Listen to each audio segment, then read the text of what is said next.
So it's kind of crazy to believe, but we are very, very close to the launch of the iPhone SE 4. We should see this new iPhone launch this Wednesday. There's confirmation from Mr. Tim Cook himself. We have technically an invite. And so yeah, we should see a press release or maybe a virtual event style video that Apple puts on YouTube explaining this new product. Now what's interesting is that Gurman last minute adds some doubt regarding the name of this product. You see, some have been suggesting this could be called the iPhone 16e, which I personally don't think is going to be the case, but Tim Cook did tease this product by saying it's going to be the newest member of the family, and according to Gurman, this phrasing could imply it's going to be a new member of the iPhone 16 family instead of being a continuation of the SE series. Now Gurman, as per usual, is being very vague, and so we don't know for sure what Apple's plans are right now, but still I doubt they're going to call this the iPhone 16e. It does not sound very Apple-like to me, and ultimately guys, remember this won't be updated every year. Like the SE3 before it, this will stay in the range for a few years, and so calling it the iPhone 16e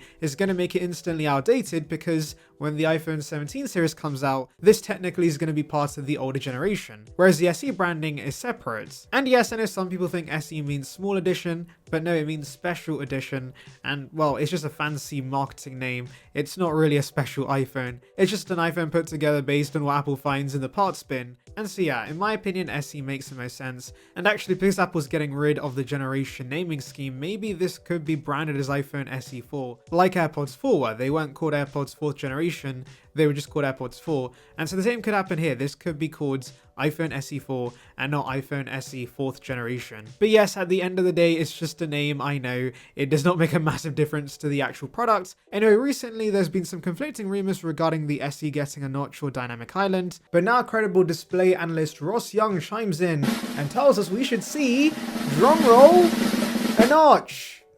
Which is not surprising, I told you guys. I've been saying since day one that Apple wants its iPhone to look more dated compared to newer iPhone models, and so a notch does just that when the rest of the range of course has an island. And yes, I know some of you guys had mentioned that sales are slow in key countries like China right now, and so Apple may not want to risk the iPhone looking too outdated, which is a fair point, but then again, Apple would rather you buy higher end iPhones. The smartphone market has matured, and so whilst they're not shipping as many iPhones as before, if they can get most to buy the highest end devices, that's upwards of $1,000, there's no real difference revenue-wise. So in a way, the iPhone SE 4 looking outdated does benefit Apple. This is big brain stuff from Timothy, and the man knows how to generate revenue. And so whilst I do still think the SE 4 is going to be great value, there will be shortcomings that will get you to buy more expensive iPhones. It's also why I don't see a dynamic notch coming to this iPhone, as someone had mentioned in the comments. I think again, Apple would rather leave those fancy animations as a premium feature to upsell people. Anyway, we have a video and pictures of quite detailed models of the SE 4, which for one show us a notch,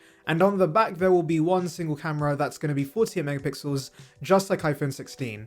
The rails of the device should be aluminium, just like every other non-Pro iPhone. There is no action button or camera control to be found on these dummies, so that remains an exclusive for the higher end models, which I'm not surprised by. I guess we can live with the mute switch for a lower price, though I won't deny an action button on this would have been nice. You know what else would be nice? If you click that subscribe button, of course. It's free and would bring you the latest about Apple right to subscription box, so please consider it. It would be appreciated. Join the Saranbyte gang now. Now, similar to Sonny Dixon's models, these dummies only come in black and white, and considering Apple stopped producing red iPhones all of a sudden, I do wonder if this will be the first iPhone since the 10 to not come in any other color except black and white. That's gonna be a little boring, but maybe that's an intentional decision to maybe upsell consumers to higher end iPhones with their wider range of colors, since regular consumers care a lot about colors, and they might be swayed by the more expensive 15 or 16 solely for this reason. These dummies do however feature a matte finish on the back, so unlike the iPhone SE3 which has a glossy finish, this will look a lot more like the iPhone 15 and 16 with a frosted finish, which is a nice touch. But overall guys, when you look at the design and the specs of the SE4, even with the notch,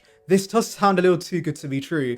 But this phone does have an Achilles heel, and that's the fact it could be one of Apple's first devices to use their in-house modem. For those unaware, Apple currently relies on Qualcomm for the modems they use in their iPhones, but a couple of years ago they had bought out Intel's modem business to use as a basis for their own modems. Now in the iPhone 10 and 10s days, those Intel modems are not fantastic, but anyway, we are finally getting products with these, and first up will be the iPhone SE4 in March. According to Mark Gurman, Apple's modems should give us theoretical speeds of up to 4 gigabits per second, which is slower than Qualcomm modems Apple currently uses, and also these won't feature millimeter wave. There could also be issues with call reception, which is a very key feature of a phone, and so whilst Apple apparently has let employees secretly test these modems already, they likely won't be coming to higher end iPhones anytime soon because it's a first generation modem.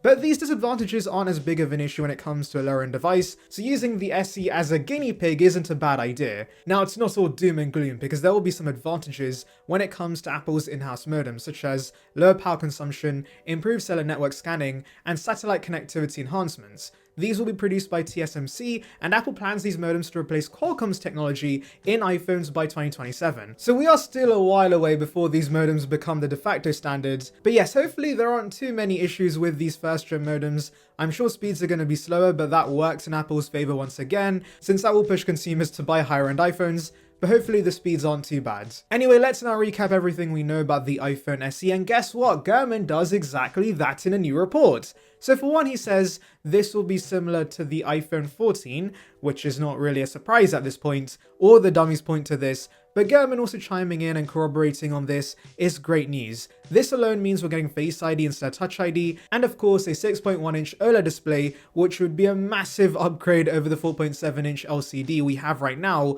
on the SE3. But more excitingly, Gurman clarifies on some confusion regarding whether the SE4 will get Apple Intelligence support or not. Previously, Ice Universe had mentioned we could see, and I quote, 6 to 8 gigs of LPDDR5 memory, which does suggest you might get different amounts around depending on the storage tier you go with. This is quite common in the Android space, but of course would be a first for the iPhone, though do remember Apple has done this with the iPad Pro for a while, with the base models getting 8 gigs and higher storage variants getting 16 gigs. But the issue is, if certain variants of the SE had 6 gigs of RAM, they would not be able to run Apple Intelligence. You need a minimum of 8 gigs. And so as I'd mentioned previously, I don't see Apple doing this. Apple Intelligence is such a key feature, and they would not restrict that to higher storage variants. That made no sense. And thankfully, Gurman does confirm that SE4 is going to have full Apple Intelligence support, so expect 8 gigs as standard. To be fair, considering the A18 is only in the iPhone 16 right now, and that has 8 gigs of RAM, they're likely just going to be recycling those SoCs and chucking them in the iPhone SE4 as well. Moving on to other details about the iPhone SE4, according to Leaker Unknowns 21,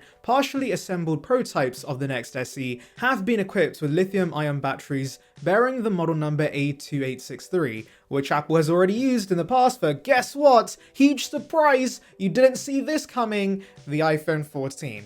Yeah, that's kinda expected because this is based on the iPhone 14. Now the actual capacity of the battery is 3,279 mAh, which is a massive upgrade over the 2018 mAh battery the current SE has. I actually used to use the SE3 as a beta testing device, and whilst the battery life wasn't terrible, it's only just about good enough in my opinion. I was cutting it close on most days, and so this phone having a battery capacity similar to the 14 is fantastic news because, in my experience, that got me 7 or 8 hours of screen on time, which is plenty enough for most consumers. Anyway, let me know your thoughts in the comments, make sure to like and subscribe for more content like this, and thank you for watching. I still don't know why leakers are going on about this, but we have more news regarding the camera bump on iPhone 17, yes.